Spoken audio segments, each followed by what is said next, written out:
ধুস, আর ভালো লাগে না। একদিকে অফিসে বসের চাপ, অন্যদিকে বাড়িতে অসুস্থ বাবা মা। এত খরচ কিভাবে যে জোগাচ্ছি তা আমিই জানি। সে যা বলেছ। আর বসকে বলতে গেলে তো তেলে বেগুনে জ্বলে উঠছে। সেই কবে 3 মাস আগে মাইনে বাড়াতে বলেছিলাম, এখনো পাত্তা নেই। কাজ তো কম দিচ্ছে না, কুকুরের মতো রাত দিন খাটিয়ে তো নিচ্ছে। এখন তো মনে হয় এই বোকাচন্দ্রের চাকরিটা না করে যদি নিজের কোনো একটা ছোট দোকান দিতাম তাতে বেশি ভালো হতো। তার মধ্যে আবার সরু রাস্তার দিকটা এখন যা ভিড় হচ্ছে, শালা বাস 1 ঘন্টার উপর ট্রাফিকেই আটকে থাকে। বাড়ি ফিরতাম আগে রাত 8টায়, এখন সেটা গিয়ে দাঁড়িয়েছে 10টা পার। সে হবে না, নেতা মন্ত্রীদের আবার সভা না করলে চলে?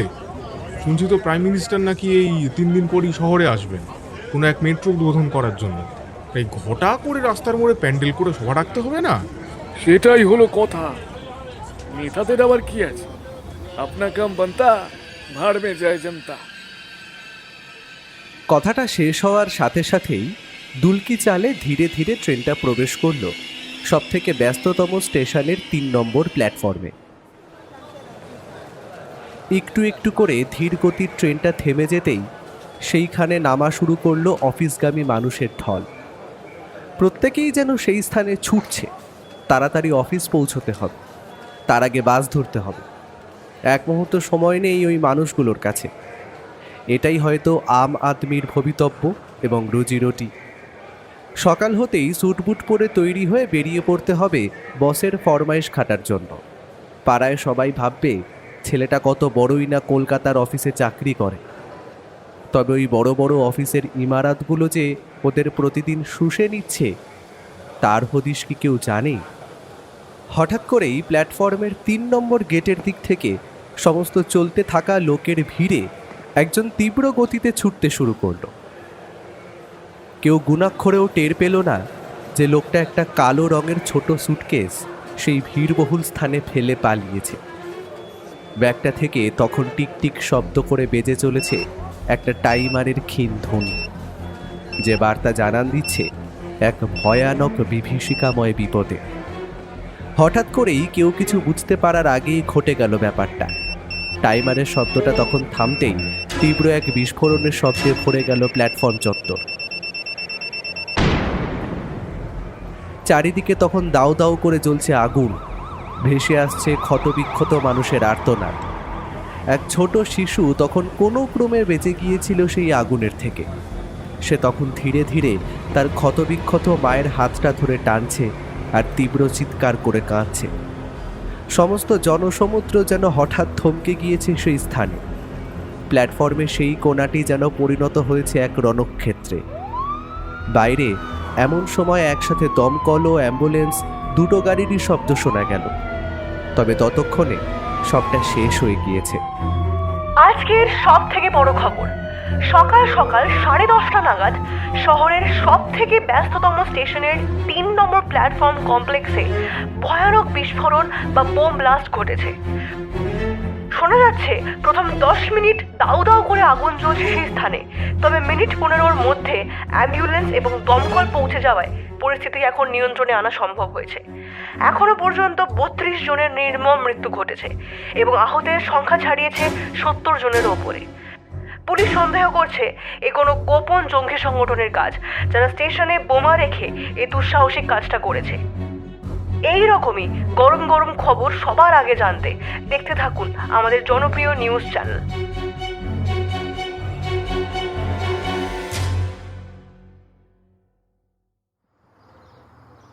রিমোটের বোতাম টিপে টিভিটার সুইচটা ততক্ষণে বন্ধ করে দিল রশিদ।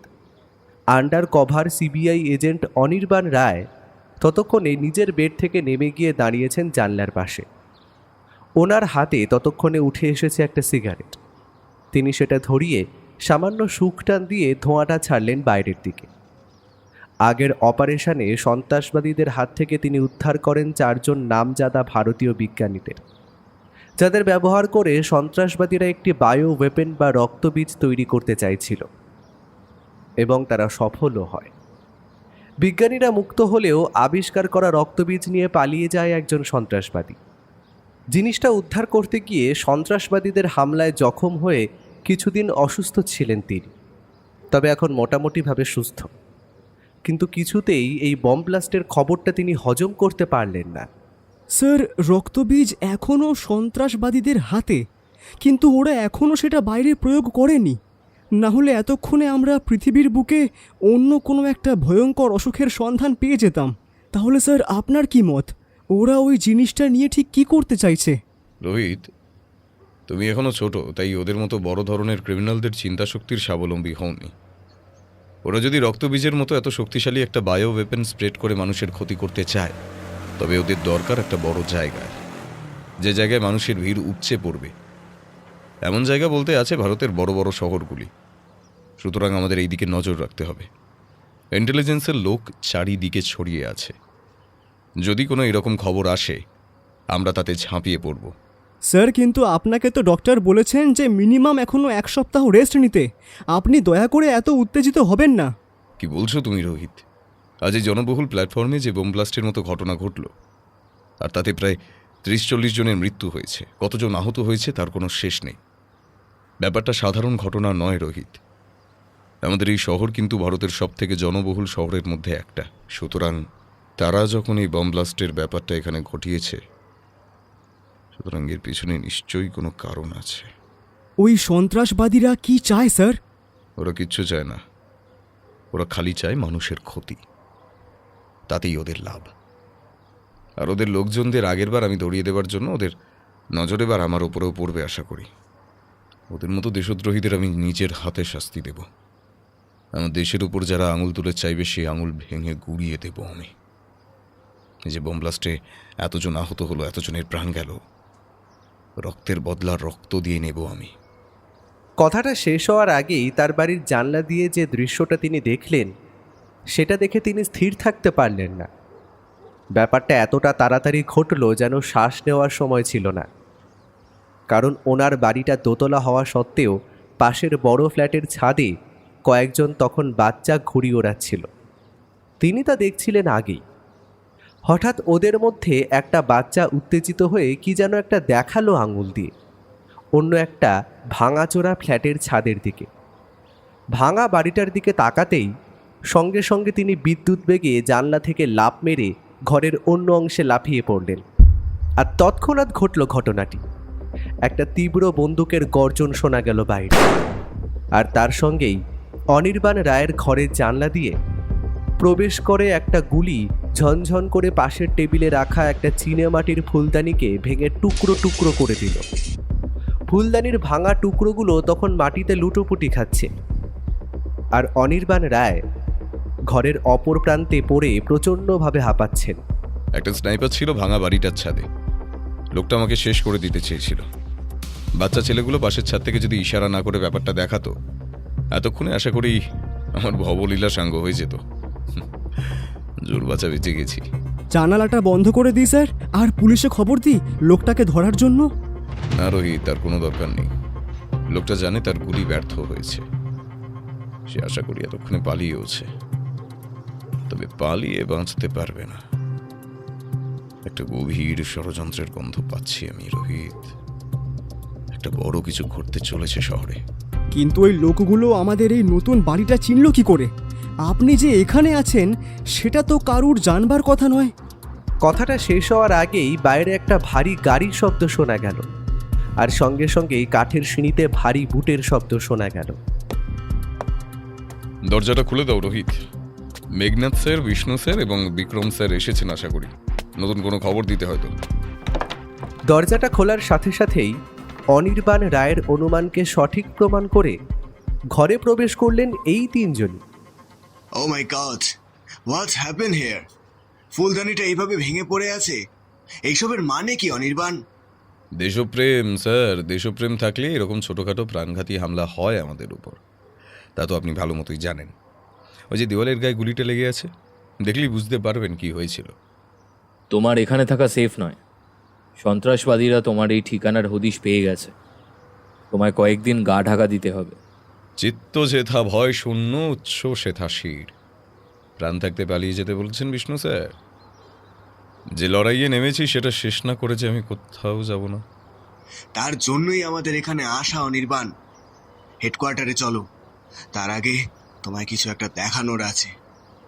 কথাটা বলে সিবিআই চিফ মেঘনাথ স্যার নিজের পকেট হাতড়ে বার করে আনলেন তার মোবাইলটা। তারপর সেটার মধ্যে প্লে করে দিলেন একটা ভিডিও।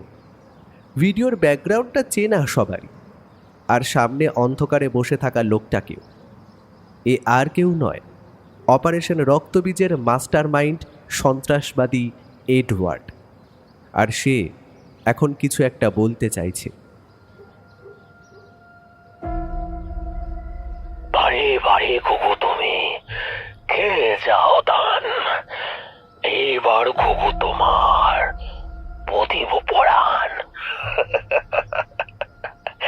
যদি এই ভিডিওটা আপনি দেখতে পান অফিসার অভিজিৎ রায়, তবে বুঝবো আপনি বেশ লাকি। কারণ এতক্ষণে হয়তো যে স্নাইপার আপনাকে শেষ করতে এসেছিল তার শরীর সমাধি হয়েছে। কাজ অসমাপ্ত রাখা বা ফেল হয়ে যাওয়া আমার একদম পছন্দ না। আর হেরে যাওয়া লোকেদের আমার দলে দরকার লাগে না অভিজিৎ রায়। কংগ্রেচুলেশন মূর্খ টিকটিকির দল সিবিআই অফিসাররা। হ্যাঁ, আপনাদেরকেই বলছি, শহরের সব থেকে বড় এবং জনবহুল প্ল্যাটফর্মে বোম ব্লাস্টের খবরটা কেমন লাগলো? মজা পেয়েছেন নিশ্চয়ই। বুম করে ফেটে গেল ব্যাপারটা। কেমন কেমন লাগলো? ভিডিওটা দেখার সময় চোয়ালটা তখন শক্ত হয়ে উঠেছে সিবিআই অফিসার অনির্বাণ রায়। তিনি খালি অস্ফুটে রাগে ফুঁসতে ফুঁসতে বলে উঠলেন, স্কাউন্ড্রেল! রাগ করবেন না আপনারা, কারণ সেটা করার সুযোগ আমি আপনাদেরকে দেব না।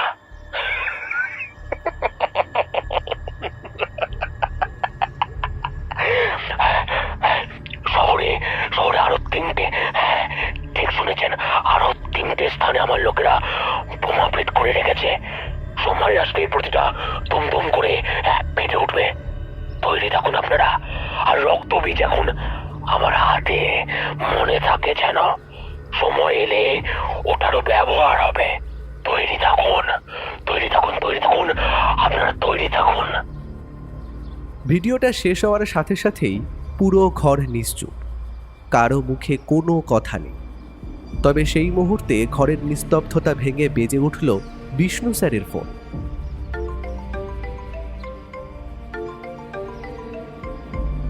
হ্যালো, থানা থেকে বলছেন? হ্যাঁ অফিসার বলুন। হ্যাঁ, কি এটা খুন হয়েছে? আচ্ছা, তাও আবার স্নাইপার?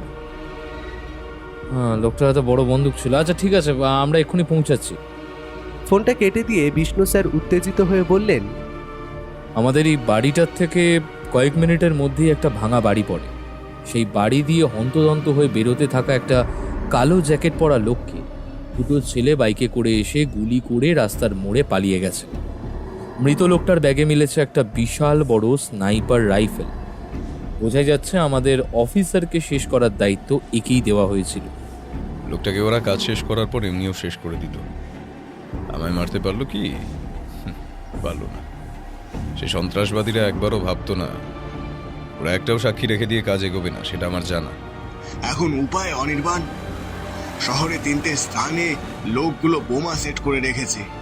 ওগুলো ফাটলে আবার কতজন মানুষের প্রাণ যাবে তার শেষ নেই। ফিক, এখানে বসে থেকে আর কিচ্ছু হবে না। ব্যাট হাতে মাঠে নামার সময় উপস্থিত।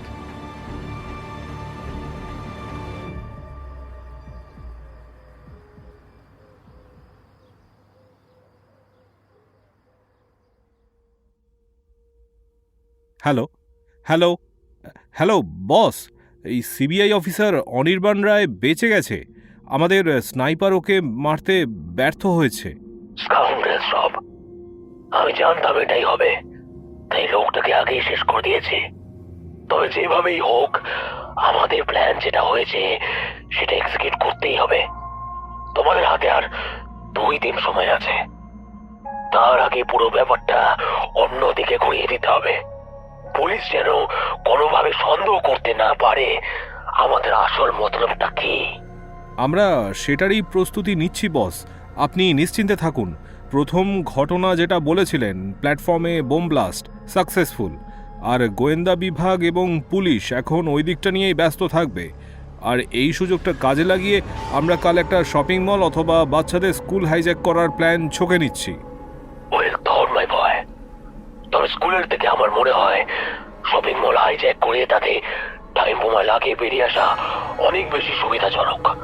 কারণ শহরের কোনো কোণায় অবস্থিত শপিং মলগুলিতে পর্যাপ্ত পরিমাণে সিকিউরিটি গার্ড থাকে না। হাতে গোনা 3-4 জন সিকিউরিটি গার্ডকে সরাতে কোনো অসুবিধা হবে না। আমাদের মূল টার্গেট কিন্তু পরশুদিন, আজ না স্যার, সেটা মাথায় রাখতে হবে। আর রক্তবীজটা সেই দিনই আমরা অতি দ্রুত এবং অতি সহজে ছড়িয়ে দিতে পারবো পুরো শহরে, তারপরেই বরবাদি। তবে সাবধান, কোনো ক্রমেই যেন প্রতিপক্ষকে কম ভেবো না। এই সিবিআই আন্ডারকভার এজেন্ট অনির্বাণ রায় কিন্তু সাধারণ লোক নয়। এর আগেও বহু বড় বড় অপারেশন করেছে। এর আগে ওর জন্যই আমাদের সুন্দরবনের ল্যাবরেটরিতে রক্তবীজ তৈরির সময় প্ল্যানটা ভণ্ডুল হয়ে গেছিল। বস, আমার একটা রিকোয়েস্ট আছে, আমরা যদি শপিং মলের ভিতর গিয়ে সব দিক থেকেই হাইজ্যাক করি আর পুলিশকে যতক্ষণ বোকা বানানোর কাজটা করতে গিয়ে বোমাটা সেট করব, ততক্ষণে আশা করি আমাদের চারিদিক থেকে ঘিরে ফেলা হবে। তখন ওদের হাতে ধরা দেওয়া ছাড়া তো কোনো উপায় থাকবে না। চিন্তা নেই, সঠিক সময় সবাইকে উদ্ধার করার দায়িত্ব আমার। খালি সবাই অতি দ্রুত আমার বলার সাথে সাথেই মলের ছাদের দিকে দৌড়াবে, বাকিটা দেখতেই পারবে। জি boss, we are ready for the shopping mall hijack. তবে আমাদের আসল মিশন কিন্তু রক্তবীজই থাকবে।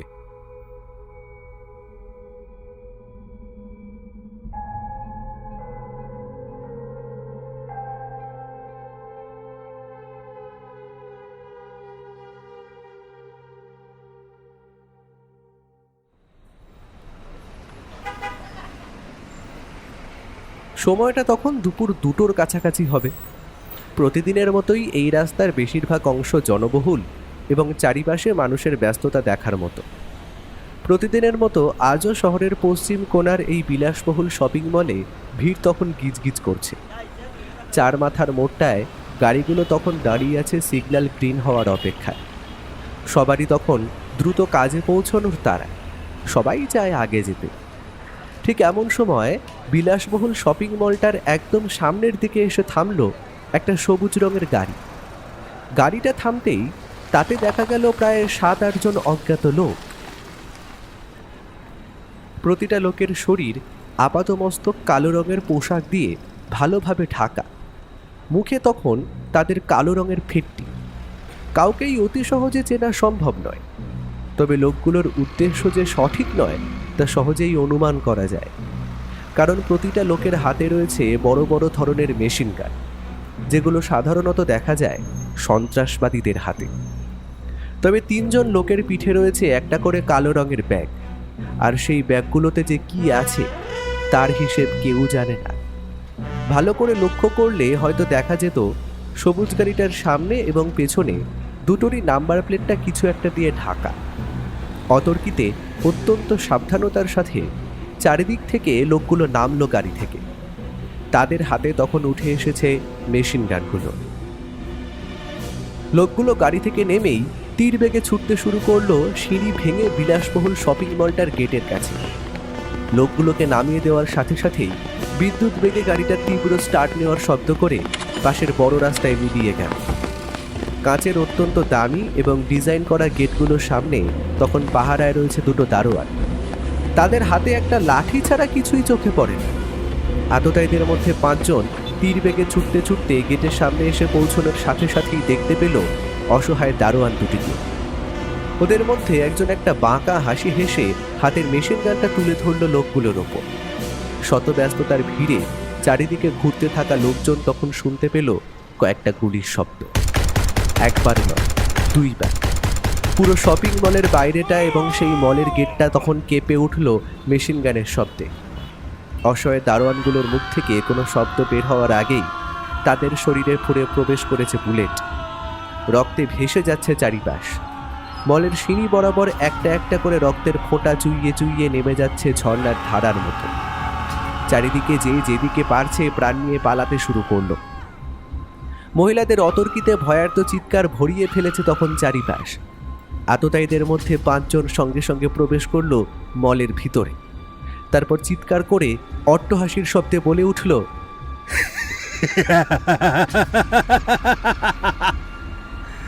যে যেখানে আছেন সেইখানেই হাত উপরে করে স্যারেন্ডার করার ভঙ্গিতে নিচে বসে পড়ুন। কোনো বেঘোরবাই করার চেষ্টা করলে বেঘোরে প্রাণটা যাবে। বাইরে দেখুন, এখনো 2 লাশ পড়ে আছে। বাকিটা আপনারা অত্যন্ত শিক্ষিত মানুষজন। কথাটা শেষ হওয়ার সাথে সাথেই অপর দিকের একটা আততায়ী বিদ্যুৎ বেগে নিজের মেশিন গানটা ওপরের দিকে তুলে 3 বার ফায়ার করে বুঝিয়ে দিল যে বন্দুকগুলো খেলনা নয়। মলের ভিতরে তখন নিচের ফ্লোরে 70 থেকে 80 জন কোনো টু শব্দটি না করে চুপিসারে হাত ওপরের দিকে করে বসে পড়ল। লোকজনের ভিড়ে হঠাৎ করেই একটা কম বয়সী ছেলে দ্রুত গতিতে নিজের বীরত্ব প্রমাণ করার জন্য একটা আততায়ীর হাতের থেকে বন্দুক ছিনিয়ে নেওয়ার চেষ্টা করলো বটে। তবে অন্য আততায়ীদের বন্দুকের গর্জনে ততক্ষণে জানান দিল ছেলেটির শরীর ততক্ষণে গুলিতে ঝাঁঝরা হয়ে গেছে। মহিলারা শপিং মলের ভিতর ভয়ে এবং ক্ষোভে চিৎকার করে কাঁদতে শুরু করে দিল। একটা শিশু অজান্তেই যেন কিছুটা আভাস পেয়ে মায়ের কোলের থেকে কেঁদে উঠল। বাচ্চাটার কান্নাটা থামান, না হলে ও আর এই জীবনে কাঁদতে পারবে না। আপনারা বসুন। যদি আমাদের কাজে আপনারা বাধা না দেন তবে কাউকে কিছু করা হবে না। নম্বর 2, নম্বর 3, তোমরা ওপরের তলায় অফিসগুলোতে যাও। ওদের একসাথে একতলায় জড়ো করে রাখো। কেউ বাধা দিতে এলে শেষ করে দেবে। আর নম্বর 4 আর 5, পুরো মলের চত্বরে বাইরে দিয়ে কোনো পুলিশের লোক প্রবেশ করছে নাকি লক্ষ্য রাখো। আমি এই লোকগুলোকে গান পয়েন্টে নিয়ে দাঁড়িয়ে আছি। পুলিশের একটা ভুল হলেই একটা একটা করে লোকগুলোকে শেষ করে দেব। ওরা আসুক, দেখুক কি অবস্থা করেছি আমরা ওদের লোকেদের। আর ওরা তো জানে না পুরো বেসমেন্টের গোপন জায়গায় জায়গায় আমাদের লোক বোম লাগানোর কাজে লেগে গেছে। আর কিছু সময়ের অপেক্ষা, তারপরেই শহরের বিলাসবহুল শপিং মল আর তার সাথে প্রায় 300 থেকে 400 জন লোক বুম কর্পূরের মতো সব আগুনের তোড়ে পুড়ে যাবে। আর বিল্ডিংটা ভেঙে পড়বে শহরের রাস্তায়। তাতেও প্রাণ যাবে অনেক। এখন just wait and see what happens. বাইরে তখন হঠাৎ করে কয়েকটা পুলিশ গাড়ির নীল লাল আলোর ভিড়ে চেনা পরিচিত সাইরেন শোনা গেল। প্রতিটা গাড়ি থেকে তখন নেমে দাঁড়িয়েছে কত শত অস্ত্রধারী পুলিশ। প্রতিটা পুলিশের রাইফেল এবং বন্দুক তাক করা আছে সামনের মলের গেটের কাছে। এমন সময় একজন পুলিশের উচ্চপদস্থ কর্মকর্তা মাইক্রোফোন জাতীয় স্পিকার হাতে নিয়ে চিৎকার করে বলতে শুরু করলো, তোমরা যেই হও নিজেকে আমাদের হাতে তুলে দিয়ে সারেন্ডার করো। পুলিশের লোক তোমাদের চারিদিক থেকে ঘিরে ফেলেছে, পালাবার কোনো পথ নেই। আবারও বলছি, সারেন্ডার করো। এই ঘোষণা শেষ হওয়ার আগেই শপিং মলের কাঁচের দরজাটা হঠাৎ করেই খুলে গেল। আর সেইখান দিয়েই বেরিয়ে এলো একসাথে 10 জন অসহায় মানুষ। প্রতিটা মানুষের মুখে তখন খেলা করছে এক বিষণ্ণতার গ্লানি এবং ভয়ের ছায়া। আর ওদের পেছনে দাঁড়িয়ে আছে মেশিন গান ধরা একটা আততায়ী। ইন্সপেক্টর, সিচুয়েশনটা আপনাদের বুঝিয়ে দিতে হবে না আশা করি। আপনাদের একটা ভুল ভিতরে 200 থেকে 300 লোকের প্রাণ নিয়ে নিতে পারে। আপনারা ডেমো চাইলে 10 জনকে মেরে কিন্তু দেখিয়ে দিতে পারি। খামোখা গুলি খরচ করাবেন আপনারা? ভালো বলছি, পিছিয়ে যান। তোমরা কোনো মানুষের প্রাণ নিও না বা ক্ষতি করো না। আমরা তোমাদের কথা শুনবো। তবে তোমাদের দাবি কি বলো? কি চাই তোমাদের? কিচ্ছু চাই না অফিসার, কিচ্ছু না। খালি আপনারা এখান দিয়ে চলে যান। আমরা কিন্তু 1 থেকে 10 গুনবো। তার মধ্যেই আপনাদের গাড়িগুলো যেন এখান থেকে সরে যেতে দেখি। না হলে প্রতিটা সংখ্যা গোনার সাথে সাথে একজনকে গুলি করে ঝাঁঝরা করে দেবো। 1, 2, 3, তাড়াতাড়ি অফিসার, তাড়াতাড়ি। 4। না, আমরা পিছনে সরছি। তোমরা কারো কোনো ক্ষতি করো না। আবারও বলছি, কারো কোনো ক্ষতি করো না। টাইম একটু একটু করে পেরিয়ে যাচ্ছে অফিসার। কুইক, কথাটা শোনা মাত্রই সামনে এগিয়ে আসা প্রতিটা পুলিশের গাড়ি একটু একটু করে স্টার্ট নিয়ে পিছিয়ে গেল।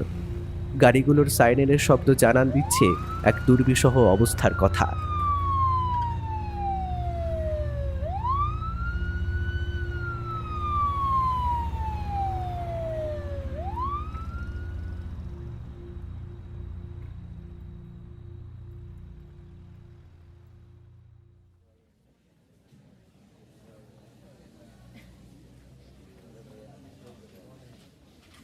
একে ধরা অত সহজ নয় নির্বাণ। এর আগে সিবিআই কোচিতে যে নারী পাচার দলটাকে ধরেছিল, যারা 100টার উপর মেয়েকে কাতার বা আরবে পাচার করেছিল, ওদের মাস্টার মাইন্ড ছিল এই রাজেনি। সেই আবারও পুরো দলটাকে ধরতে পারলেও ঠিক ফাঁক বুঝতে পেয়ে পালিয়ে গিয়েছিল। আপনি একদম ঠিক কথা বলেছেন স্যার। আর অপরদিকে বাংলাদেশের সাইড দিয়ে যে বন্দুক এবং বিভিন্ন আর্মস স্মাগলিং হচ্ছিল এই দেশে, তাদের বেশিরভাগটাই এই দলটাই করিয়েছিল। আর সেই স্মাগলিং করা আর্মস এখন ব্যবহার করা হচ্ছে এই শহরে সন্ত্রাস ছড়িয়ে দেওয়ার জন্য। আর যে টাইম বোমটা স্টেশনে বিস্ফোরণ সৃষ্টি করেছে সেটা ছোটোখাটো বোমা নয়। আর আমার অনুমান বলছে যদি সেই বোমা যদি কোনো বড় বিল্ডিংয়ের বেসমেন্টের ভিতরে রেখে ওরা ব্লাস্ট করার প্ল্যান করে, তবে 20 তলা হোক বা 25 তলা, কোনো বিল্ডিংই দাঁড়িয়ে থাকতে পারবে না। শয়ে শয়ে মানুষের প্রাণ যাবে তাতে। বাংলাদেশের দিক থেকে সুন্দরবন সাইড থেকে একটা এই আর্মসগুলো পাচার হচ্ছিল এই দেশে। পুলিশ খবর পেয়ে যতক্ষণে পৌঁছায় ততক্ষণে ওরা পালিয়ে গিয়েছিল। আর সেটাই এখন আমাদের জন্য বিপদ ডেকে আনছে। আমি একটা জিনিস কিছুতেই বুঝতে পারছি না, ওরা করতেটা কি চাইছে। কিছু কি সূত্র লুকিয়ে আছে এই সমস্ত কিছুর মধ্যে? পুরো ব্যাপারটাই একটার পর একটা পুঁথির মালার মতো সেজে আছে। এখন কিভাবে এগোবো সেটাই মাথায় আসছে না। কথাটা শেষ হওয়ার আগেই হঠাৎ করে ঘরে হন্তদন্ত হয়ে প্রবেশ করলো একজন কম বয়সী নতুন অফিসার। সে ঘরে প্রবেশ করার সাথে সাথে প্রচণ্ড পরিমাণে হাঁপাচ্ছে। এক নিঃশ্বাসে খবরটা সে জানিয়ে দিল সবাইকে। স্যার স্যার, সর্বনাশ হয়ে গেছে। আমরা এদিকে বোম ব্লাস্ট নিয়ে ভাবছি, ওদিকে শহরের পশ্চিম কোণায় যে শপিং মলটা আছে সেটা হাইজ্যাক করা হয়েছে। কথাটা শোনা মাত্রই সবাই যে যেখানে বসেছিল তৎক্ষণাৎ চেয়ার ছেড়ে উঠে দাঁড়ালো। অফিসার অনির্বাণ রায় উত্তেজিত কণ্ঠে বলে উঠল, আমার মন বলছিল এমন কিছু একটা হতে চলেছে। বারবার মনকে বোঝানোর চেষ্টা করছিলাম ওরা এইটুকুতে শান্ত হয়ে বসবে না। সব থেকে বড় খবর হলো স্যার, বাইরে সিসিটিভি ক্যামেরার ফুটেজ থেকে আমরা উদ্ধার করেছি একসাথে 7 জন লোক একটা সবুজ রঙের গাড়ি করে এসে দ্রুত গতিতে নামলো মলটার সামনে। প্রত্যেকের হাতেই একটা করে বড় বড় মেশিন গান। এই গানগুলো সাধারণ কোনো মেশিন গান নয় স্যার, সবকটা চায়না থেকে ইম্পোর্ট করা। গাড়ির নাম্বারটা? ওরা কাঁচা কাজ করে না স্যার। গাড়ির সামনে এবং পিছনে 2টো নাম্বার প্লেটই ঢাকা ছিল, আর গাড়িটা দ্রুত গতিতে ওদের নামিয়ে দেওয়া মাত্রই পালিয়ে যায়। সবাই একটু দাঁড়ান। আচ্ছা, তুমি ঠিক আর কি লক্ষ্য করেছো এই 7 জন লোকের মধ্যে? প্রত্যেক লোকের শরীরে কালো রঙের পোশাক, আপাত মস্তক ঢেকে এসেছে তারা। তবে 3 জনের কাঁধে একটা করে ভারী ব্যাগও দেখেছি আমি। দ্রুত গাড়ি বার করো, সামনে ভয়ানক বিপদ। ওরা এখন টাইম বোম রাখতে এসেছে। ওদের উদ্দেশ্য শপিং মল হাইজ্যাক হলেও ওদের মেইন টার্গেট বোমা ফিট করে পুরো শপিং মলটাই উড়িয়ে দেওয়া। আচ্ছা, বিল্ডিংটি কত তলা? 7 তলা স্যার। বেসমেন্টে গাড়ি রাখার জায়গা, ফার্স্ট ফ্লোরে শপিং মলটা, আর 2য় তলা এবং 3য় তলা বেসরকারি অফিস, আর বাকি ফ্লোরগুলো আন্ডার কনস্ট্রাকশন ছিল। সেখানে লোক ছিল না। প্রায় শপিং মলে 60 থেকে 70 জন ছিল এবং অফিসের প্রায় 40-50 জন লোক এখন ওদের কবলে স্যার। 7 জন লোক, তাই তো? বিষ্ণু স্যার, বিক্রম স্যার এবং রোহিত আমার সঙ্গে যাওয়ার জন্য প্রস্তুত হও। খালি পিস্তলে কাজ হবে না। স্যার, আপনারা শর্ট রেঞ্জের জন্য মেশিন গান নিন। আর আমার 12 জন মতো প্রশিক্ষণপ্রাপ্ত পুলিশের লোক দরকার। যা বলবে সব তুমি পাবে অনির্বাণ। বিল্ডিং এর ভেতরে আটকে থাকা লোকগুলোকে আমাদের উদ্ধার করতেই হবে, যেভাবেই হোক, যে উপায়ই হোক। আমাদের কিন্তু ওরা বেশি সময় দেবে না। ওরা এই মলে প্রবেশ করেছে প্রায় আধা ঘন্টা হয়েছে আশা করি, আর 1.5 ঘন্টা সময় হয়তো আমাদের হাতে আছে সবাইকে উদ্ধার করার। লোকগুলোকে আমি জ্যান্ত চাই। আমার বিশ্বাস রাজেন বলে লোকটি এখানেও আছে লুকিয়ে। আমাদের পুলিশ ফোর্স পুরো জায়গাটা চারিদিক থেকে ঘিরে নিয়েছে। ওদের পালাবার পথ নেই, কিন্তু ওরা সবাই মলের ভিতরে লোকগুলোকে মেরে ফেলবার হুমকি দিচ্ছে। তাই আমরা কিছু করতে পারছি না স্যার। যেখানে দেখিবে চাই উড়াইয়া দেখো তাই। আমরা ঠিক রাস্তা পাবো আমার বিশ্বাস। চলো এখন এগোনো যাক।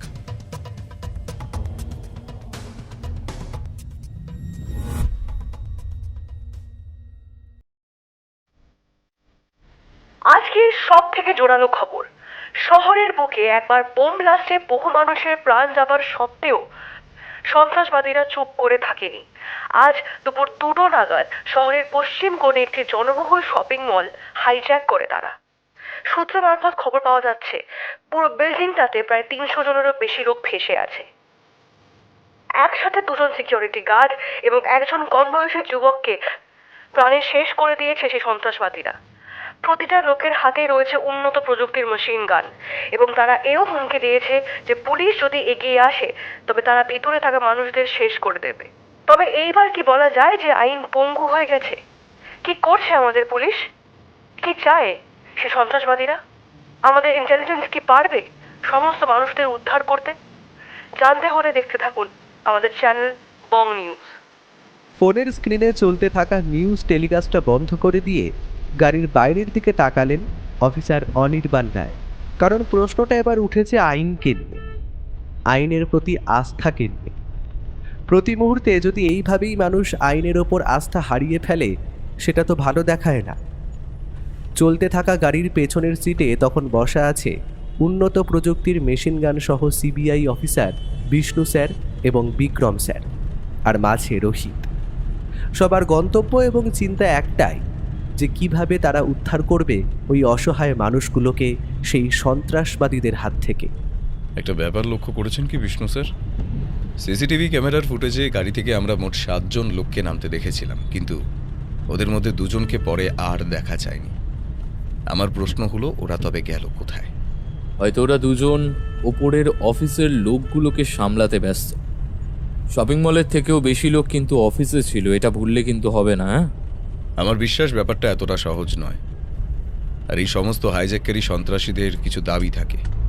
প্রতিবার তারা এই হাইজ্যাক করে কিছু না কিছু দাবি পেশ করে সরকারের কাছে, কিন্তু এইবারের ব্যাপারটা এতটা সহজ নয়। কারণ লোকগুলো খালি ভিতরে প্রবেশ করে সাধারণ মানুষদের আটকে রেখে ভয় দেখাতে চাইছে। অন্য কিছু ব্ল্যাকমেল করা বা দাবির কিছুই জানায়নি। আমার বিশ্বাস ওদের উদ্দেশ্য অন্য। ওরা এখানে খালি হাইজ্যাক করতে আসেনি। তুমি একদম সঠিক কথা বলেছ অনির্বাণ। আর লোকগুলোর কাঁধে ভারী ব্যাগ ছিল, সেটা ভুললে হবে না। তুমি একদম সঠিক কথা বলে। স্যার ওটা কি মাঝ শহরের বুকে আমাদের দিকে ফলো করে এগিয়ে আসছে ওই গাড়িটা? ওরা কি চায়? ওরা চায় আমাদের শ্রাদ্ধ করতে, বুঝলেন বিষ্ণু স্যার? সবাই সাবধান হও। সত্যি তো, ব্যাপারটা বড়ই অদ্ভুত। একটা কালো রঙের মার্কিন গাড়ি, যেটা বেশ শক্তিশালী দেখেই বোঝা যায়। গাড়িটার সামনের এবং বাকি সমস্ত কাঁচ যে বুলেট প্রুফ তার বলে দিতে হয় না। অফিসার অনির্বাণ রায় আগেই সমস্ত পুলিশ ফোর্সের গাড়িকে ওনাদের সাথে একসাথে আসতে বারণ করেছে। ওদের তিনি বিল্ডিংটার পেছনে দাঁড়াতে বলেছে, কারণ উনি যে আসছেন গুণাক্ষরেও তিনি সন্ত্রাসবাদীদের বুঝতে দিতে চান না। আর একভাবে বলা যায় এই গাড়িতে মোট ওনারা 4 জনই আছে যারা এই অপারেশনের জন্য এগিয়ে চলেছে শপিং মলটির দিকে। সকলে এবার উত্তেজিত হয়ে পেছনে ঘুরে দেখতে পেলেন কালো গাড়িটা এবার বড় রাস্তায় পড়ার সাথে সাথেই ওনাদের গাড়ির অত্যন্ত কাছে এসে পড়েছে। আর সঙ্গে সঙ্গে কালো গাড়ি থেকে একটা লোক গাড়ির জানলা দিয়ে উঁকি মেরে বার করলো একটা বন্দুক। তারপর চলন্ত গাড়ি দিয়েই শুরু করলো তাদের গাড়ির ওপর ক্রমাগত ফায়ারিং। তোমরা সবাই তৈরি হও, ওরা আমাদের ফলো করছে। কোনোভাবে ওরা খবর পেয়েছে আমরা এই অপারেশনে যাচ্ছি, তাই তারা বাধা দিতে এসেছে। মাথা নামাও সকলে। কথাটা শেষ হওয়ার আগেই ঝনঝন শব্দ করে কয়েকটা গুলির আঘাতে গাড়ির পেছনের কাঁচটা ভেঙে পড়ল। কয়েকটা গুলির ধাতব শব্দ শোনা গেল গাড়ির ধাতব অংশে। অর্থাৎ ওরা হামলা শুরু করেছে মাঝ রাস্তায়। তুমি মাথা নিচু করে থাকো। ড্রাইভার, তুমি গাড়ির গতিবেগ একটু দ্রুত করো, আমি ওদের দেখছি। বলেই অফিসার অনির্বাণ রায় নিজের সিটে বসে থাকা অবস্থায় মেশিন গানটা তুলে নিলেন হাতে। তারপর তাক করে গুলি চালালেন কালো গাড়িটির দিকে। অবাক কাণ্ড, গাড়িটার কাছে হালকা স্ক্র্যাচ হওয়া ছাড়া কিছুই ঘটল না। ইতিমধ্যে অপর একটা জানলা থেকে উঁকি মেরে অন্য একটি লোক ফায়ারিং শুরু করেছে ওনাদের গাড়ির ওপর। একসাথে 2টো লোকের ক্রমাগত ফায়ারিংয়ের শব্দে কানে তালা লাগার জোগাড়। উনি তখন হাঁপিয়ে উঠেছেন। হাঁপাতে হাঁপাতেই তিনি বললেন, এটা বুলেট প্রুফ কার, তাই লোকগুলোকে গুলি করলেও কোনো কিচ্ছু হবে না। এখন একটাই উপায়, ড্রাইভার তুমি গাড়ির গতি আরো বাড়িয়ে ডান সাইডে নাও, আর ডান সাইড বরাবর চলতে শুরু করো। ওটা হয়তো উল্টো লেন। লোকগুলো গাড়িতে আমাদের ওপর ধাওয়া করছে। এই রাস্তা দিয়ে গেলে তো সামনের দিক থেকে আসা গাড়িগুলোর সাথে আমাদের সংঘাত আবার চান্স আছে। আপনারা কিন্তু কেউ মাথা তুলবেন না, বেকায়দায় গুলি লাগলে কিন্তু সর্বনাশ হয়ে যাবে। ড্রাইভার তোমায় যেটা বললাম সেটা করো, আর গাড়িটা ডান দিক বরাবর চালাও। কথাটা বলার সাথে সাথেই গাড়ির ড্রাইভার উত্তেজিত হয়ে এক্সেলেটারে পা দেওয়ার সঙ্গে সঙ্গে গাড়ি ছুটে চলল 100-র ওপর স্পিডে হাইওয়ে দিয়ে। পেছনের গাড়িটার সাথে তখন কিছুটা দূরত্ব সৃষ্টি হয়েছে ওনাদের গাড়ি। ঠিক এই মুহূর্তে একটা ব্যাপার ঘটালেন অফিসার অনির্বাণ রায়। মাথাটা নিজের গাড়ির জানলা থেকে বার করে নিশানা করলেন পেছনের ছুটে আসা কালো রঙের গাড়িটার টায়ার। একবার নয়, পরপর 2 বার গর্জে উঠল অফিসারের মেশিন গান। অব্যর্থ লক্ষ্য সেটা বলে দিতে হয় না, কারণ পেছনের গাড়িটার তখন ডান দিকের চাকাটা গুলি লেগে ফেটে গেছে, আর গাড়িটার চাকা পাঞ্চার হয়ে যাওয়ার কারণে সেটা নিয়ন্ত্রণ হারিয়ে তীব্র গতিতে গিয়ে ধাক্কা মেরেছে পাশের এক ল্যাম্পপোস্টে। কালো গাড়িটার বনেট থেকে তখন বেরোচ্ছে ধোঁয়া। সামনের ইঞ্জিনে আগুন লেগেছে সেটা বলে দিতে হয় না। ওই ড্রাইভার, ওরা এখন আমাদের ধাওয়া করতে পারবে না। এই সুযোগে আমাদের বেরিয়ে যেতে হবে। তাড়াতাড়ি শপিং মলটার পেছন দিকে নিয়ে চলো, যে দিকটা দিয়ে বেসমেন্টের দিকে যাওয়ার রাস্তা পাওয়া যাবে। You are great officer Anirban. এই মারাত্মক পরিস্থিতি থেকে তুমি যেভাবে আমাদের উদ্ধার করলে তার জন্য থ্যাঙ্কস। আমাদের উপর প্রায় 200 থেকে 300 অসহায় মানুষ ভরসা করে বসে আছে, যারা এখনো কয়েদ আছে ভেতরে। আমাদের তাদের উদ্ধার করতেই হবে। হোল্ড অন, আমাদের সাইবার টিম থেকে এক্ষুনি একটা অডিও পাঠানো হয়েছে। গাড়িটা থামাও সাইডে, ওটা প্লে করা হোক।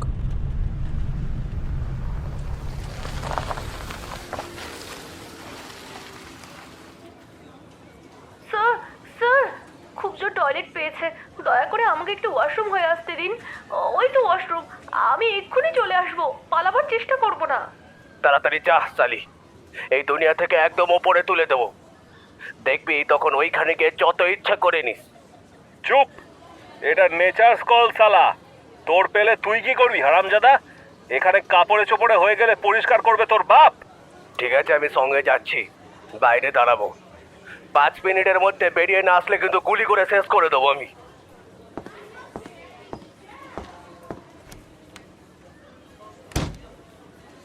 অডিওটাতে ঠক ঠক বুটের আওয়াজকে ভেদ করে এবার শোনা গেল ওয়াশরুমের দরজা আটকে দেওয়ার শব্দ। তারপর একজন মহিলার ভীত সন্ত্রস্ত কণ্ঠ কাঁপতে কাঁপতে বলে উঠল, এখানে শপিং মলের নিচে মোট 2 জন লোক বড় বড় মেশিন গান নিয়ে আমাদের আটক করে রেখেছে।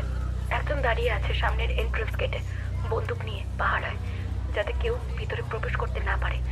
আর বাকি 2 লোক উপরের তলায় অফিসের লোকজনকে এক জায়গায় জড়ো করে পাহারা দিচ্ছে। এরা এখনো অব্দি একটা সাহসী ছেলেকে প্রাণে মেরে দিয়েছে। আপনারা দয়া করে আমাদের এখান দিয়ে উদ্ধার করুন।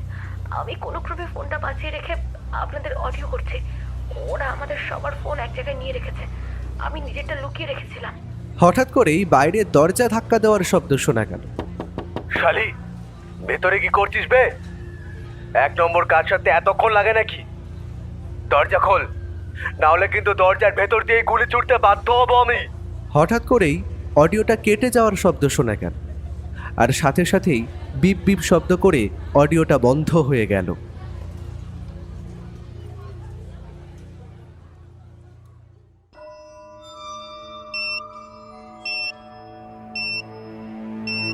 শপিং মলের বেসমেন্টের ভিতর থেকে তখন শোনা যাচ্ছে একটি চেনা পরিচিত শব্দ, যেটার মানে একটাই, টাইম বোম অ্যাক্টিভ করা হয়ে গেছে। আধো অন্ধকার জায়গাটা সাধারণত বলা যায় বিল্ডিংয়ের সবথেকে নিচের গ্রাউন্ড ফ্লোর। সাধারণত এই জায়গাটা ব্যবহার হয় অফিসে আসা লোকেদের এবং শপিং মলে শপিং করতে আসা লোকেদের গাড়ি রাখার জন্য। জায়গাটায় আলো আছে, তবে সেইগুলো সেই মতো জোরালো নয়। আচমকা কোনো একটি পিন পড়ার শব্দও প্রতিধ্বনিত হয়ে ফিরে ফিরে আসে। পুরো অন্ধকার বেসমেন্টের ভিতর থেকে শোনা যাচ্ছে তখন 2 লোকের গোপন ফিসফিস করে কথা বলার শব্দ। 2 নম্বর বোমাটাও অ্যাক্টিভ করা হয়ে গেছে, এটারও টাইমার সেট সালা। আর 2টো বোমা এইদিকে আর উল্টো দিকে লাগালেই কাজ শেষ। তারপরে 4টে বোমা একসাথে ব্লাস্ট হলেই কেল্লা ফতে, পুরো বিল্ডিং সালা মায়ের ভোগে। আরে গাধার বাচ্চা, আমাদের হাতে বেশি সময় নেই। এই দুটো বোমা অ্যাক্টিভ করতে হবে মাত্র 1 ঘন্টার মধ্যেই। ওই দুটো টাইমার লাগানো হয়ে গেছে। ঠিক সময়ে কাজ না শেষ করতে পারলে এই বিল্ডিং তো উড়বেই, সঙ্গে আমরাও উড়ে যাব। তাই তাড়াতাড়ি কাজ সার। বসকে কল করে দুটো বোমা অ্যাক্টিভ হওয়ার খবর দিয়ে দিচ্ছি। না না, ভুল করেও এখন দিস না। এমনিতেই আগেরগুলো লাগাতে বেশি সময় লেগে গেছে। আরো দুটো লাগিয়ে একেবারে ফোন করব। এমনিতেই লোকটার মটকা সবসময় গরম থাকে সালা। আর বোমা তো লাগিয়ে দিলাম, সঠিক সময় আমরা বেরিয়ে পড়তে পারবো তো? বস তো সবাইকে বের করে নিয়ে যাবে বলে দিয়েছে। বাইরে পুলিশ, তার উপর চারদিক থেকে ওরা আমাদের ঘিরে রেখেছে। কিভাবে যাব সেটা বসই জানে। কথা রাখ, কাজ শেষ কর, বাকি কথা পরে ভাববি। একটা কাজ করি চল, আমি এই দিকের বোমাটা লাগাই, তুই অন্য দিকেরটা ধর। একটা একটা করে করলে সময় বেশি লাগছে, দুজন একসাথে করলে তাড়াতাড়ি মিটে যাবে কাজ। কি বলিস? বস যে বলেছে একসাথে থাকতে, যা করতে একসাথে করতে। ও যদি জানতে পারে গুলি মেরে খুলি উড়িয়ে দেবে। রাখ তো আবালের কথা, যদি ওরা সময় মতো ফাঁকতাল বুঝতে পেরে পালিয়ে যায়, আমাদের কি হবে ভেবেছিস? বোমা সমেত এইখানেই মরতে হবে। তাই কাজ শেষ করে বসের কাছে চলে যাব জলদি। তাহলে আমি চললাম ওই দিকের বোমাটা ফিট করতে। তুই এটার কাজ সার, চারিদিকে ভালো করে নজর রাখিস। পুলিশ বুঝতে পেরে গেলে কেলেঙ্কারি হয়ে যাবে। Be aware. সমস্ত বাধা বিপত্তি কাটিয়ে অফিসার অনির্বাণ রায়ের গাড়িটা যখন শপিং মলের থেকে খানিকটা দূরের একটা গলিতে এসে দাঁড়িয়েছে, তখন প্রায় বিকেল হওয়ার জোগাড়। প্রত্যেকেরই মনে একটাই প্রশ্ন, সন্ত্রাসবাদীরা এতক্ষণ ধরে ভিতরে করছেটা কি? বিষ্ণু স্যার, বিক্রম স্যার, রোহিত এবং অফিসার অনির্বাণ তখন ধীরে ধীরে এগিয়ে এসেছে মলটার পেছনের বেসমেন্টের রাস্তায়। সেই স্থানে কয়েকজন পুলিশ ইন্সপেক্টর চারিদিকে ইতস্তত ঘুরে বেড়াচ্ছে। ওনাদের দেখা মাত্র ইন্সপেক্টর সবাই মাথায় হাত দিয়ে স্যালুট জানান। স্যার অপেক্ষা না করে ওনাদের সামনে গিয়ে জিজ্ঞেস করলো, অফিসার, আপনার মধ্যে কি ইতিমধ্যে কেউ ভেতরে যাওয়ার চেষ্টা করেছে? সাধারণ মানুষগুলোর কাছে কিন্তু আমাদের পৌঁছতে হবে। ট্রাই আওয়ার বেস্ট, কিন্তু আমরা যেই দিকেই যাই না কেন প্রতিবার ব্যর্থ হয়েছি। চারিদিকেই সশস্ত্র সন্ত্রাসবাদীরা ঘুরে বেড়াচ্ছে, আর আমরা ভয় পাচ্ছি যদি কোনোভাবে ওদের বিরক্ত করতে গিয়ে একজনের প্রাণ চলে যায়। রমেশ, এখন সব কথা ভাবলে আর কিচ্ছু হবে না। আমার হিসাব বলছে সন্ত্রাসবাদীরা এখন এত ছোট ব্যাপার চিন্তা করে না। ওরা এক একটা মাস্টার মাইন্ড, ওদের চিন্তাধারা অন্য। ওরা চিন্তা করে যেভাবেই হোক 400 থেকে 500 লোকের প্রাণ নেওয়ার। আর দাবি যখন ওরা এখনো পেশ করেনি আমাদের কাছে, ভেতরে ভেতরে নিশ্চিত কোনো গভীর ষড়যন্ত্র আছে। আর আমার বিশ্বাস যদি সঠিক হয়, তবে আমাদের 1-2জনের প্রাণের বদলে যদি 500 লোকের প্রাণ বেঁচে যায়, তবে কিন্তু নিজেকে ধন্য মনে করব। After all, we are national servant. আমাদের ডিউটি হলো যে কোনোভাবে এই মাটির বুকে রক্ত না লাগতে দেওয়া। আপনার নাম শুনেছিলাম স্যার, তবে আজ আপনার এই দেশপ্রেম দেখে সত্যিই গর্বে বুকটা ভরে যাচ্ছে। আমি আপনার সাথে আছি স্যার, আপনি খালি বলুন কি করতে হবে, আমি আছি। We are in very dangerous travel, কারণ আমার বিশ্বাস ওরা এই পুরো বিল্ডিংটা এবং শপিং মলটাই বম ব্লাস্ট করে উড়িয়ে দিতে চাইছে। আর অফিসে ফেঁসে থাকা লোক এবং শপিং মল মিলিয়ে 300 লোক। আর অপরদিকে এই বড় বিল্ডিংয়ে যেদিকেই ভেঙে পড়ুক, বিস্ফোরণে আরও কয়েকশো লোকের প্রাণের বলি হবে। সুতরাং বুঝতেই পারছো ব্যাপারটা কতটা গুরুতর। এক একটা মুহূর্ত আমাদের কাছে কতটা ইম্পর্টেন্ট। ও মাই গড, আপনি যেটা বললেন সেটা যদি সত্যি হয়, তবে তো আমাদের কারোরই বাঁচার আশা থাকবে না। সাথে সাথে প্রাণ যাবে এতগুলো অসহায় মানুষের। My goodness. একদম সঠিক কথা বলেছেন। তবে আমার বিশ্বাস পথ ঠিক আছে। আমরা প্রবেশ করব বেসমেন্টের মাধ্যমে। এই মিশনে আপনি আমার সঙ্গে থাকবেন, আর তার পেছন পেছন ব্যাকআপে থাকবে পুরো পুলিশ ফোর্স। কিন্তু বোমাগুলো যদি ব্লাস্ট হয়, তবে তো সবকটা সন্ত্রাসবাদীই মারা যাবে। ওদের কি প্রাণের ভয় নেই? ভুলে যেও না, ওরা সন্ত্রাসবাদী। ওদের কাছে নিজের প্রাণের মূল্যও কিন্তু কিচ্ছু না। একজন সন্ত্রাসবাদী যখন হিউম্যান বোমা গায়ে লাগিয়ে ভরা কোনো জনসভার মধ্যেই নিজেকে বম ব্লাস্ট করার জন্য প্রস্তুত থাকে, তখন তো এটা নগণ্য ব্যাপার। আমি রেডি স্যার, প্ল্যানটা কি? আমি আগে আগে কোনো অস্ত্র ছাড়াই ভেতরে যাব, আর আমার পেছনে ব্যাকআপে থাকবে বিষ্ণু স্যার এবং বিক্রম স্যার। ওনারা নিজেদের মেশিন গান হাতে সব সময় প্রস্তুত থাকবেন। আপনি আমার মেশিন গানটা হাতে নিয়ে রোহিতের সঙ্গে আসবেন অফিসার। আমার হিসেব বলে বেসমেন্টের মধ্যে দুজন লোক গোপনে বোমা ফিট করছে। নিশ্চুপে ওদের আগে শেষ করতে হবে। কোনো বন্দুকের গুলির শব্দ করা যাবে না। গুলির শব্দ হলেই কিন্তু শপিং মলের ভেতরে সন্ত্রাসবাদীরা সতর্ক হয়ে যাবে এবং ক্ষতিও করতে পারে কিন্তু সাধারণ মানুষদের। তাই হাতের কলা কৌশল এবং আমার পায়ের কাছে বাঁধা এই ধারালো ছুরির মাধ্যমে কিন্তু এখন কাজটা সারতে হবে। ওদের শেষ করে ফেললে আমরা ফার্স্ট ফ্লোরে অর্থাৎ সন্ত্রাসবাদীদের কাছে সহজে পৌঁছে যাব। তারপর প্ল্যান করা যাবে। আগে যতটা বললাম ততটা এগোনো যাক।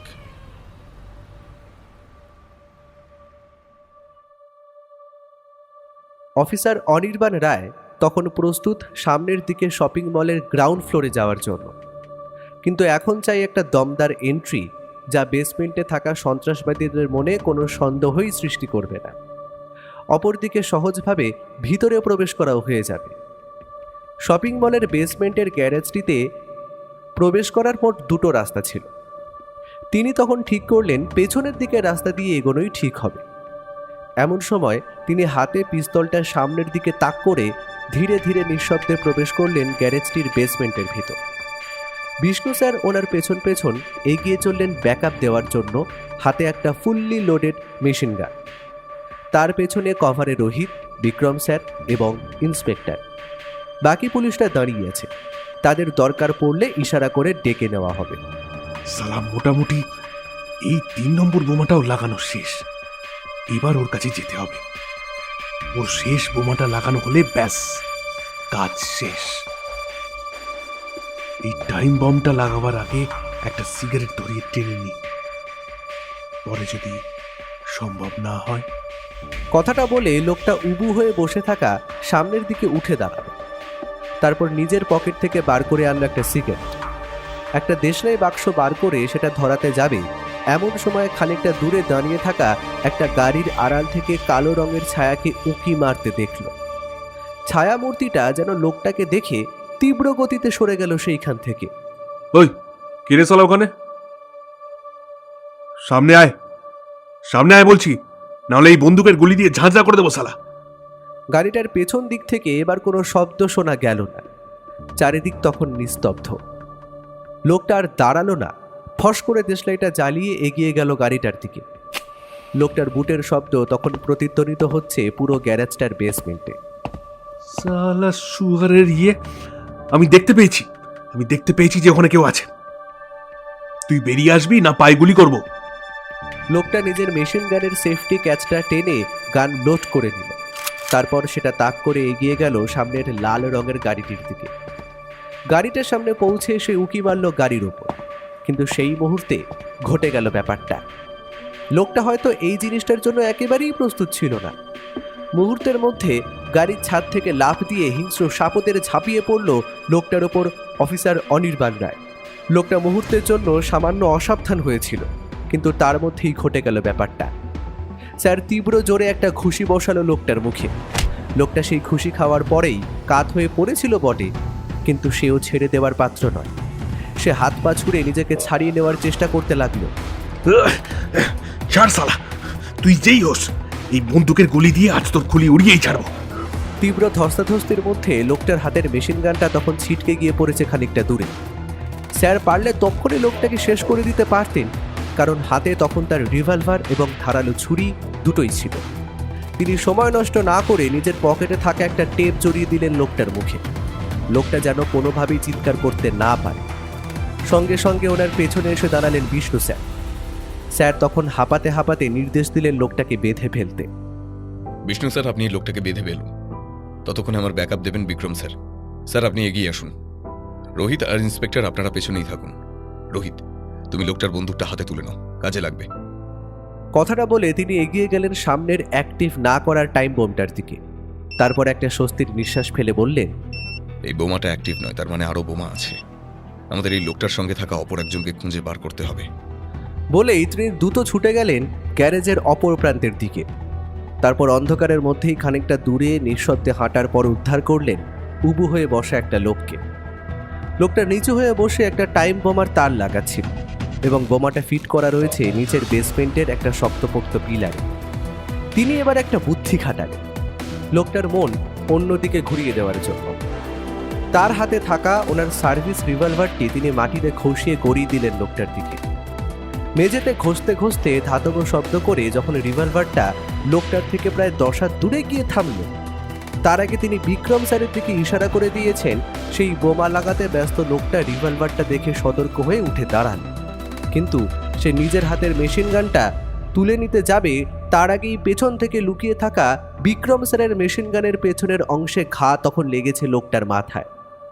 লোকটা যন্ত্রণায় ততক্ষণে মাথা ধরে মাটিতে শুয়ে পড়েছে, খানিকটা রক্ত চুইয়ে পড়ছে মেঝেতে। স্যার এগিয়ে গিয়ে নিজের রিভলভারটা তুলে চালাল করলেন পকেটে, তারপর লোকটার মেশিন গানটি তুলে নিলেন নিজের কাঁধে। এটি একটি শর্ট রেঞ্জে ফাইট করার শর্টকাট। তিনি এবার বললেন, ইন্সপেক্টর, আপনার পুলিশ বাহিনীকে ভেতরে আসতে বলুন। লোক দুটিকে বন্দি করে পুরো জায়গাটা খুঁজুন। আমার বিশ্বাস এখানে ওরা কয়েকটা টাইম বোমা লাগিয়েছে, সেগুলো কিন্তু খুঁজে বার করতে হবে। বোমাগুলোকে ডিঅ্যাক্টিভেট করাই আমাদের এখন মূল লক্ষ্য। আমি ততক্ষণ ভেতরের লোকগুলোকে শায়েস্তা করে আসি। কথাটা শেষ হওয়ার আগেই পাশে অচৈতন্য অবস্থায় পড়ে থাকা লোকটার পকেটের ওয়াকি টকিতে একটা শব্দ শোনা গেল। স্যার দ্রুত লোকটার পকেট থেকে সেটা বার করে স্পিকারে দিলেন। এই শুয়োরের তোদের বোমাগুলো ফিট করতে কখন ফোন করতে বলেছি? এখনো একটারও পাত্তা নেই। সমস্ত কাজ শেষ তো? আমাদের হাতে জাস্ট 15 মিনিট সময় আছে। আমরা ঠিক 12 মিনিটের মাথায় এখান থেকে বেরিয়ে পড়বো। তোরা তাড়াতাড়ি কাজ সেরে উপরে আয়। 3টে হলে 3টে বোমাই থাক, আমাদের বেরোনোর সময় উপস্থিত। কিরে, কোনো কথা বলছিস না কেন? কিরে, বোবা হয়ে গেলি নাকি? কোনো বিপদ ঘটেছে নাকি? কথাগুলো কানে যাচ্ছে না? লোকটা ইতস্তত চিৎকার করছে দেখে স্যার কলটা কেটে দিলেন, কারণ কথা না বলতে শুনলে লোকগুলো সন্দেহ করবে। লোকগুলো পালাবে বলছে? বাইরে চারিদিকে পুলিশ, তবে ওরা পালাবে কি করে? কোথায় বা আসতে বললো ওদের লোকটা? আর লোকটার গলার আওয়াজ অত্যন্ত চেনা চেনা মনে হলো কিন্তু আমার। এটাই কি রাজেন? কয়েকদিন আগে এর সঙ্গেই কি সংঘাত হয়েছিল আমার? এখন এসব ভাবার সময় নেই অনির্বাণ। লোকগুলোকে হাতে নাতে ধরার এটাই সুযোগ। পুলিশের লোক তন্ন তন্ন করে বোমগুলো সমস্ত জায়গায় খুঁজে দেখছে। আমাদের কাজ এখন ওপরে আটকে থাকা লোকগুলোকে উদ্ধার করার। আমার বিশ্বাস লোকগুলো এতক্ষণে সতর্ক হয়ে গেছে নিচের লোকগুলোর আওয়াজ নাবে। ওদের ধরা কিন্তু অতটা সহজ নয়। তবে এখন উপায় অনির্বাণ? আপনার কাছে একটা স্মোক বোম আছে না বিক্রম স্যার? ওটা আমায় দিন তো, বাকিটা আমি দেখে নিচ্ছি। বিক্রম স্যার নিজের পকেটে হাত ঢুকিয়ে জিনিসটা বার করে দিলেন অনির্বাণ রায়ের হাতে। জিনিসটা যে 1 নম্বর ধোঁয়া বোম সেটা বলে দিতে হয় না। ধীরে ধীরে তিনি নিঃশব্দে সিঁড়ি বেয়ে উঠতে থাকলেন শপিং মলের দিকে। জায়গাটা এবার ধীরে ধীরে আলোর মুখ দেখাচ্ছে। শপিং মলে এমনিতেই আলোর ছড়াছড়ি। সিঁড়িটা সোজাসুজি শপিং মলের একটা চেঞ্জিং রুমের পাশে ওনাদের পৌঁছে দিল। আর একটু এগিয়েই অদ্ভুত ব্যাপারটা চোখে পড়ল স্যার। তিনি দেখলেন শপিং মলের মেঝেতে বাবু হয়ে বসে আছে প্রায় 70 জনের উপরে মানুষ, এবং তাদের চারিদিকে বন্দুক নিয়ে পাহারা দিচ্ছে 2 জন সন্ত্রাসবাদী। আর সব থেকে মাঝে বসে রয়েছে ওদের মতো সারা শরীর ঢাকা একটা সন্ত্রাসবাদী, যে আপাতত চেয়ারে বসে ক্রমাগত টাইম দেখছে এবং নিজের ওয়াকি টকিতে কোথায় যেন ফোনে একটা লাইন ধরার চেষ্টা করছে। Hello hello, control room. Yes pilot, you are there. Just 3 minute বাকি, আমরা আসছি, এক্ষুনি আসছি। তুমি ল্যান্ড করে আমাদের কল ব্যাক করো। দূর দিয়ে ব্যাপারটা সঠিকভাবে শুনতে পেলেন না তিনি, তবে বুঝতে পারলেন সমস্ত সন্ত্রাসবাদীদের মধ্যে কোনো কারণে একটি চাঞ্চল্যকর পরিস্থিতির সৃষ্টি হয়েছে। কারণ লোকগুলো এক জায়গায় এসে নিজেদের মধ্যে দ্রুত গতিতে কথা বলে চলেছে। তবে কি লোকগুলো পালাবার চেষ্টা করছে? আচমকা অ্যাটাক করাও সম্ভব নয়। লোকগুলোর হাতে তো বন্দুক আছে, যদি কোনো মানুষের ক্ষতি করে ফেলে। ইয়েস বস, বলছি তাড়াতাড়ি তোমরা উপরের দিকে এগোও। বেসমেন্টের 2 জনের কোনো খবর পাওয়া যাচ্ছে না। প্ল্যান যেমনটা ছিল তেমনই থাকবে। ওদের খুঁজতে নিচে গিয়ে লাভ নেই। আমরা এই অল্প সময় পালিয়ে যাব ঠিক, আর এইখানে আটকে থাকলে নির্ঘাত মৃত্যু, কারণ নিচে টাইম বোমের টাইমার কাউন্টডাউনে রয়েছে। যেটা বললাম তাড়াতাড়ি করো। হঠাৎ সবাইকে চমকে দিয়ে দলের পান্ডা যে সন্ত্রাসবাদীটি এতক্ষণ বসেছিল সে উঠে দাঁড়ালো। অফিসার এতক্ষণ লুকিয়ে ব্যাপারটা দেখছিলেন আড়াল থেকে, কিন্তু মুহূর্তের অসাবধানতাবশত নিচে বসে থাকা 70 জন লোকের ভিড়ে কয়েকজন ওনাদের লুকিয়ে থাকতে দেখতে পায় এবং বাঁচান বাঁচান বলে চিৎকার করে ওঠে। ব্যাপারটা ঘটেছিল অত্যন্ত অপ্রত্যাশিত, তাই কেউই এটার জন্য প্রস্তুত ছিল না। সন্ত্রাসবাদীরাও ওনাদের দেখা মাত্রই সেই দেওয়ালের দিকে ফায়ারিং শুরু করলো, কিন্তু সবাইকে চমকে দিয়ে প্রতিটি সন্ত্রাসবাদী এবার ছুটল সামনে সিঁড়ির দিকে। কেউ বুঝতে পারল না ওরা করতে কি চাইছে। ওদের যদি পালাতেই হয় তবে তো নিচে যাওয়ার কথা। ওদের পালাতে দেখে অফিসার বেরিয়ে এলেন আড়াল থেকে, তারপর টিমের উদ্দেশ্যে চিৎকার করে বললেন, বিক্রম স্যার, আপনি আমার পেছনে পেছনে আসুন। লোকগুলো অফিসের ওপর তলায় লোক যাচ্ছে, যে কোনো সময় ওরা ওপরের লোকগুলোর ক্ষতি করতে পারে। অনির্বাণ, তুমি একটা ব্যাপার ভুল করছো। লোকগুলো আমাদের ওপরে আছে, তাই সিঁড়ি দিয়ে গেলে ওরা যে কোনো সময় লুকিয়ে থেকে সিঁড়ির ফাঁকা দিয়ে আমাদের উপর গুলি বর্ষণ করতে পারে। আমাদের অন্য উপায় বের করতে হবে। উপায় আছে স্যার, আমার কাছে এখনো স্মোক বোমটা আছে। আপনি মাস্ক পরে নিন। ওটা যদি সিঁড়ির উপর মারা যায় তবে পুরো সিঁড়িতে ধোঁয়ায় ভরে যাবে। আমরা সহজেই উপরে পৌঁছে যাব এবং লোকগুলো আর আমাদের উপর হামলা করতে পারবে না। ডু ইট কুইক, বেশি সময় নেই আমাদের হাতে। Fast Anirban, fast. কথাটা বলার সঙ্গে সঙ্গে ওপর দিয়ে কয়েকটা গুলি সিঁড়ির নিচের অংশে গিয়ে লাগল। বোঝা গেল সন্ত্রাসবাদীরা হামলা শুরু করেছে। এক মুহূর্ত সময় নষ্ট না করে অফিসার নিজের পকেট থেকে বার করে আনলেন জিনিসটা। লোহার আংটাটা খুলে জিনিসটা ছুঁড়ে মারলেন সিঁড়ির দিকে।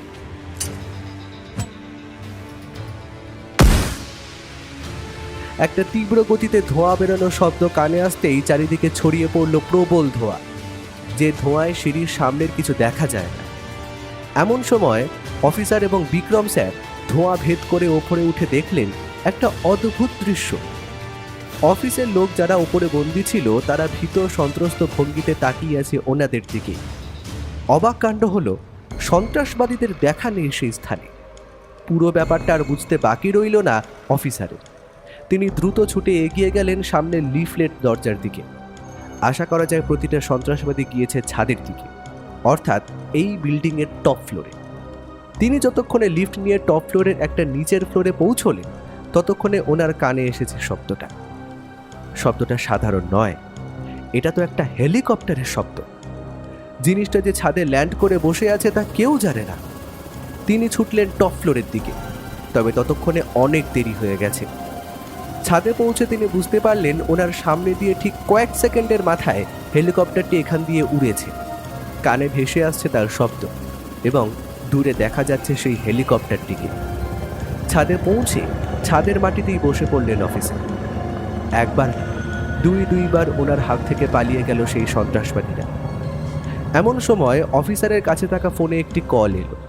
তিনি সেটা চোখের সামনে মেলে ধরতেই দেখতে পেলেন unknown number. CBI officer Anirban Roy, পারলেন না তো এইবারও ধরতে? এবার অপেক্ষা করুন একটা বড় ধামাকার। আমি এখানে বসে দেখতে পাচ্ছি আপনি এখনো ছাদে আছেন ওই বিল্ডিংটার। জাস্ট আর 5 মিনিট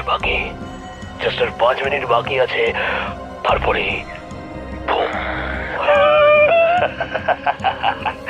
আপনি আর সঙ্গে পুরো বিল্ডিংটায় প্রায় 300 লোককে সঙ্গে নিয়ে বুম করে উড়ে যাবে। বাঁচাতে বললে বাঁচিয়ে নিন অফিসার। আর এর পরের লাস্ট টার্গেটটা যেটা আছে সেটার জন্য প্রস্তুত থাকুন।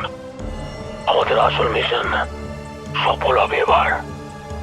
লক্ষ লক্ষ মানুষ এবার প্রাণ হারাবে। তৈরি থাকুন অফিসার, তৈরি থাকুন। কলটা হঠাৎ করেই কেটে যাওয়ার সাথে সাথেই তিনি কল করলেন নিচে, তবে কোনো ক্রমে টাওয়ার ধরল না।